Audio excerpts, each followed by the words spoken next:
প্রধানমন্ত্রী দুই হাত জোড়ে করে অনুরোধ করি, আমার বাংলাদেশ শান্তির দেশ, স্বাধীন দেশ, আমরা মুসলমান, শান্তিপ্রিয় মুসলমান।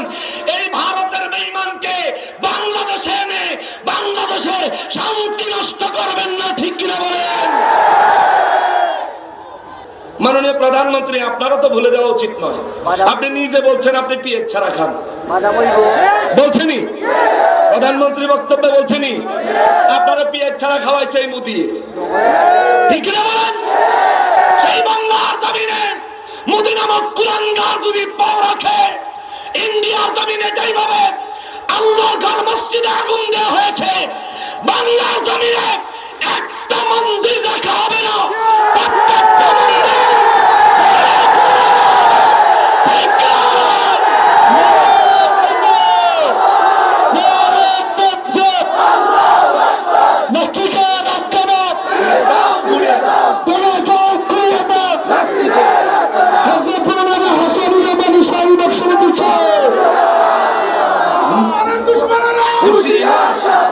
আলহামদুলিল্লাহ বলেন। মাননীয় প্রধানমন্ত্রী সহ রাষ্ট্র ব্যবস্থায় যারা রয়েছেন, আমরা মুসলমানেরা যদি জিহাদের বক্তব্য শুরু করি, শুধু বাংলাদেশের প্রেসিডেন্ট নয়, পৃথিবীর বুকে এমন কোন প্রেসিডেন্ট নাই মুসলমানদেরকে দবায় রাখতে পারে, ঠিক কিনা বলেন? আমরা ভুলে যাই নাই, এই মোদি কাকুর কারণে 25 টাকার পেঁয়াজ 350 টাকায় কিনা খাইছি, ঠিক কিনা বলেন? অথচ আমার দেশের 550, আমার দেশের 500 টন ইলিশ মাছ মোদি কাকু খায়া দাঁত খিলায়, আর আমার দেশে আমরা পেঁয়াজ ছাড়া, পেঁয়াজের অভাবে না খায়া বইয়া থাকি, ঠিক কিনা বলেন? মাননীয় প্রধানমন্ত্রী, আপনারা তো ভুলে দেওয়া উচিত নয়। আপনি নিজে বলছেন আপনি পিএইচ ছাড়া খান, বলছেনই প্রধানমন্ত্রী বক্তব্যে, বলছেনই আপনারা পিএইচ ছাড়া খাওয়াইছে এই মোদি, ঠিক কিনা বলেন? আপনি বাংলাদেশের প্রধানমন্ত্রী, প্রেসিডেন্ট হয়ে পিএইচ ছাড়া খানা খাওয়ান লাগছে এই মোদির কারণে। মোদির সঙ্গে আমাদের কোনো বিরোধ নাই। এই মুহূর্তে মোদি মুসলমানের রক্ত দিয়ে হাত রাঙিয়েছে। এই মোদির কদম যদি বাংলায় পড়ে, ইনশাআল্লাহ তার পা নিয়ে ইন্ডিয়া ফেরত যেতে দেওয়া হবে না।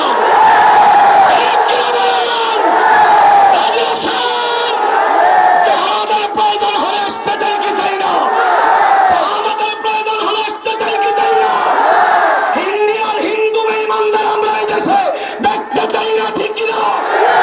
মোদি বেঈমানকে বাংলায় দেখতে চাই না, ঠিক কিনা বলেন?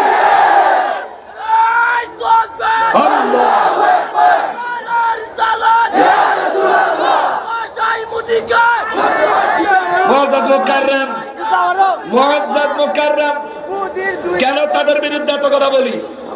আমার মুসলমান ভাইদের রক্ত দিয়ে তারা হাত রাঙাবে। তাদেরকে বাংলাদেশে যদি আনতে চান, আমরা প্রশাসন বাহিনী সহ মাননীয় প্রধানমন্ত্রী হৃদয়ের কাছে একটা প্রশ্ন রাখতে চাই। হৃদয়ের কাছে একটা প্রশ্ন, মাননীয় প্রধানমন্ত্রী, আপনার আব্বাজান বাংলাদেশের স্বাধীনতার স্থপতি, ঠিক কিনা বলেন? সর্বসাধারণের সম্মানের ব্যক্তি। শেখ মুজিবুর রহমান নামটা নিলে বিএনপির লোকেরা সম্মান করে, জাতীয় পার্টির লোকেরা সম্মান করে, আওয়ামী লীগের লোক যারা আছে তারা তো কথাই নেই, ঠিক না? সর্বসাধারণের কাছে আপনার আব্বাজানের সম্মান, ইজ্জত, মর্যাদা গ্রহণযোগ্য।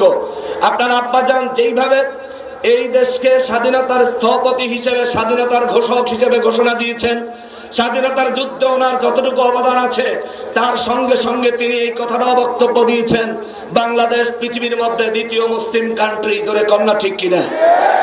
এই কথা উনি বক্তব্য দিয়ে তিনি একজন মুসলমান, নবী প্রেমিক, অলি প্রেমিক, ঈমান নিয়ে কবরে চলে গেছেন। আজকে ওনার 100তম মৃত্যুবার, 100তম জন্মবার্ষিকীতে এমন এক ব্যক্তিকে দাওয়াত দিয়েছেন ইসলামের সাথে যার কোনো সম্পর্কই নেই। শুধু সম্পর্ক নাই তা তো না, ওই ভদ্র মহোদয় ইসলামের ধর্ম ভীরু মুসলমানদেরকে দুই চোখে সহ্য করতে পারে না। এমনকি ইন দা মেন টাইম, এই সময়ে এই ব্যক্তি নিজের হাত মুসলমানের রক্ত দিয়ে রাঙিয়েছে। মাননীয় প্রধানমন্ত্রী, দুই হাত জোড়ে করে অনুরোধ করি, আমার বাংলাদেশ শান্তির দেশ, স্বাধীন দেশ, আমরা মুসলমান, শান্তিপ্রিয় মুসলমান, এই ভারতের বেঈমানকে বাংলাদেশে এনে বাংলাদেশের শান্তি নষ্ট করবেন না, ঠিক কিনা বলেন?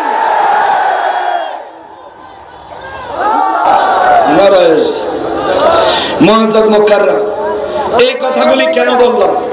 যদি আমাদের যুদ্ধে যাওয়ার দরকার হয়, রাজি আছেন? রাজি আছেন?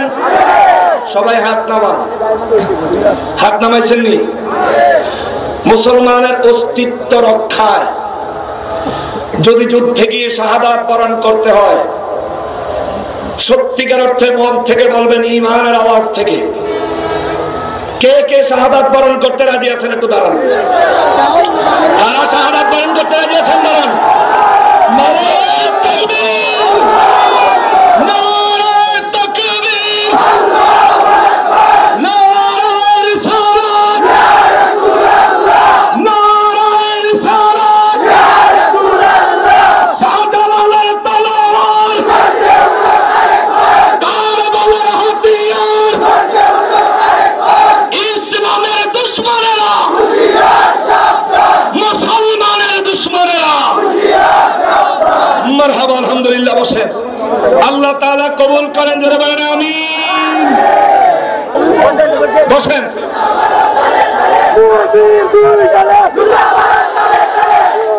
দুই গালা